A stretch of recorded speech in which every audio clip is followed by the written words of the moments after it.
നിലമ്പൂരിലെ ശക്തി പ്രകടനത്തിന് പിന്നാലെ പി.വി. അൻവർ പങ്കെടുക്കുന്ന പൊതുയോഗം ഇന്ന് കോഴിക്കോട് നടക്കാനിരിക്കെ ഇപ്പോൾ പി.വി. അൻവർ മാധ്യമങ്ങളെ കാണുകയാണ്. തത്സമയത്തിലേക്ക്. കാരണം കേരളത്തിൽ നിന്ന് യുവാക്കള് വിദ്യാഭ്യാസത്തിനും തൊഴിലിനുമായിട്ടാണ് വിദേശത്തേക്ക് ഒഴുകിക്കൊണ്ടിരിക്കുന്നത്. ആ ഒരു വിഷയം ഗൌരവമായി അഡ്രസ് ചെയ്യാൻ എന്തെങ്കിലുമൊക്കെ വാദഗതികൾ നിരത്തിയിട്ട് അതിനെ ആ പറയുന്ന യാഥാർത്ഥ്യത്തെ മറികടക്കാനാണ് ഗവൺമെന്റ് കഴിഞ്ഞ കുറെ കാലങ്ങളായി ശ്രമിച്ചുകൊണ്ടിരിക്കുന്നത്. യഥാർത്ഥത്തിൽ വസ്തുത അതല്ല. കേരളത്തിലെ യുവാക്കളെ സംബന്ധിച്ച് എല്ലാവർക്കും ഇപ്പൊ യുകെയിലും ഈ പറയുന്ന വിദേശത്തും അമേരിക്കയിലും കാനഡയിലും ഒന്നും പോയി പഠിക്കാൻ പണം മുടക്കാനുണ്ടാവില്ല. ഈ പോകുന്ന കുട്ടികളിൽ തന്നെ മഹാഭൂരിപക്ഷവും താമസിക്കുന്ന സ്വന്തം വീടും പോലും ബാങ്കിൽ പണയം വെച്ച് അങ്ങോട്ട് പോകുന്നത്. കാനഡ ഉൾപ്പെടെയുള്ള രാജ്യങ്ങളിലെ സ്ഥിതി മോശമായിക്കൊണ്ടിരിക്കുകയാണ്. വിദേശികളെ ആക്സെപ്റ്റ് ചെയ്യുന്നതിന് ഗവൺമെന്റുകൾ മടിച്ചുകൊണ്ടിരിക്കുകയാണ്. ഇന്നലെ തന്നെ എന്റെ ഒരു സിസ്റ്റർ മോനും എന്റെ ജ്യേഷ്ഠന്റെ മോനും മടങ്ങിയെത്തിയിട്ടുണ്ട്. ഞാൻ അവരെ അവിടെ കണ്ടപ്പോൾ ഞാൻ അന്തം വിട്ടു. കാരണം അവരിപ്പം 2-3 വർഷമായിട്ട് അവിടെ ഉള്ളവരാ. ഇപ്പൊ 2 മാസം മുമ്പേ അവർ പോയിട്ടുള്ളൂ.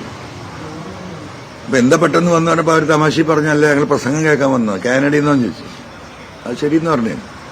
അപ്പൊ രാത്രി ഇവിടെ വന്ന് കാര്യം അന്വേഷിക്കുമ്പോഴാണ് കാര്യങ്ങൾ മോശമാണ് അവിടെ. കാരണം ഈ തള്ളിക്കയറ്റം, വിദ്യാർത്ഥികളുടെ ഈ തള്ളിക്കയറ്റം അവിടെയൊക്കെ ജനസംഖ്യ കുറഞ്ഞ് വളരെ സമാധാനമായിട്ട് ജീവിച്ചിരുന്ന നാടുകളിൽ നമ്മുടെ കുട്ടികളുടെ ഈ തള്ളിക്കയറ്റത്തിന്റെ ഭാഗമായിട്ട് എല്ലാ കെട്ടിടങ്ങളും ഫുള്ളാവണം. അവിടുത്തെ കനേഡിയൻസിന് കിട്ടിയിരുന്ന വാടക കിട്ടിയിരുന്ന ഫ്ളാറ്റുകൾ അതിന്റെ ഇരട്ടി വാടക കൊടുത്താൽ പോലും ഇപ്പൊ കിട്ടാനില്ല. അതുപോലെ തന്നെ ഡിമാൻഡ് കൂടിയപ്പം വിലയും ഭയങ്കരമായിട്ട് വർദ്ധിച്ചു. അപ്പൊ അവിടേക്ക് ഒരു ബാങ്കിന്റെ എക്കോസിസ്റ്റത്തിലാണ് കാര്യങ്ങൾ വർക്ക് ചെയ്യുക. ഇത്ര ശമ്പളം, അതിന് ഒരു വീട് വാങ്ങുകയാണെങ്കിൽ ഇത്ര പേയ്മെന്റ്, വീട്ടു ചെലവ് ഇത്ര, അത് ആ പേയ്മെന്റിനോടുമായി ബന്ധപ്പെട്ടിട്ട് ആണ് ആ ഇവരുടെ എന്താ പറയാ ബാങ്കിങ് സിസ്റ്റവും അതുപോലെ ലൈഫ് സ്റ്റൈലും ഒക്കെ ഇതാവുന്നത്.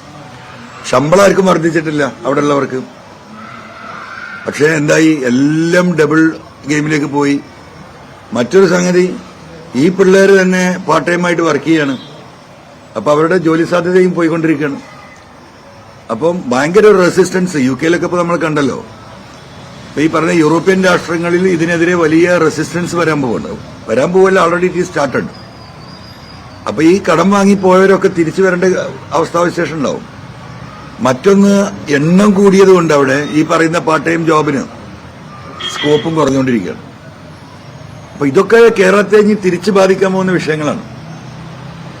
ഗവൺമെന്റ് ഇങ്ങനെ രാഷ്ട്രീയം പറഞ്ഞ് പി.വി. അൻവറിന്റെ നെഞ്ചത്തേക്ക് കയറുന്നതിന് പകരം അഡ്രസ് ചെയ്യേണ്ട വിഷയങ്ങൾ, ഈ പറയുന്നതൊക്കെ ഞാൻ കത്ത് കൊടുത്ത കാര്യമാണ് ഇപ്പൊ ഈ പറയുന്നത്. നീ അത് മനസ്സിലാക്കിയോ? അൻവർ വിളിച്ചു പറയാണ് പാർട്ടിക്ക് പുറത്താന്ന് പറഞ്ഞില്ലേ. ഇപ്പോഴും പറഞ്ഞത് പാർട്ടി രീതിയല്ല അൻവർ ചെയ്യുന്നത് എന്നാണ് ഇപ്പൊ ഈ LDF കൺവീനർ പറയുന്നത്. ഇപ്പൊ ഞാൻ നിങ്ങളുടെ ഫോണിൽ നിന്ന് ഞാൻ കേട്ടത്.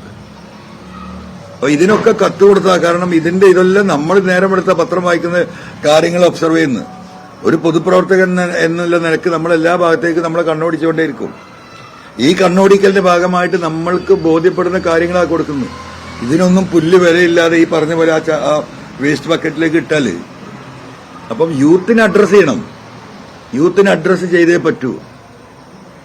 ആ യൂത്തിനെ, കാരണം ഇപ്പൊ ഞാൻ ആദ്യം പറഞ്ഞതുപോലെ യൂത്ത് ഈ മായിക ലോകത്തിൽ നിന്ന് ജീവിതത്തിന്റെ യഥാർത്ഥ നേർരേഖയിലേക്ക് വന്നിട്ടുള്ള അവരുടെ റെസിസ്റ്റൻസ്, അവരുടെ എക്സിസ്റ്റൻസ്, അവർ റെസിസ്റ്റ് ചെയ്തില്ലെങ്കിൽ അവർക്ക് എക്സിസ്റ്റൻസ് ഇല്ല.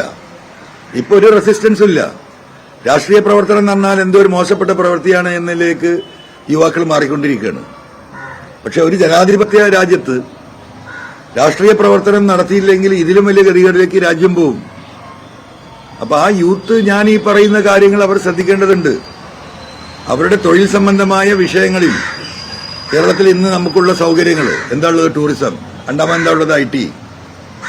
ഈ മേഖലകളിൽ നമ്മൾ ഈ യൂത്തിന് കൂടുതൽ കോൺസെൻട്രേറ്റ് ചെയ്യേണ്ടതുണ്ട്. ഗോഡ്സ് ഓൺ കൺട്രി എന്ന് പറയുന്ന നമ്മുടെ ഈ രാജ്യത്ത്, നാട്ടിലെ ഏത് രാജ്യത്ത് പോയാലും ഏറ്റവും സന്തോഷമായി ജീവിക്കാനുള്ള ജീവിത സാഹചര്യങ്ങൾ ഇവിടെ മൊത്തത്തിലുണ്ട്.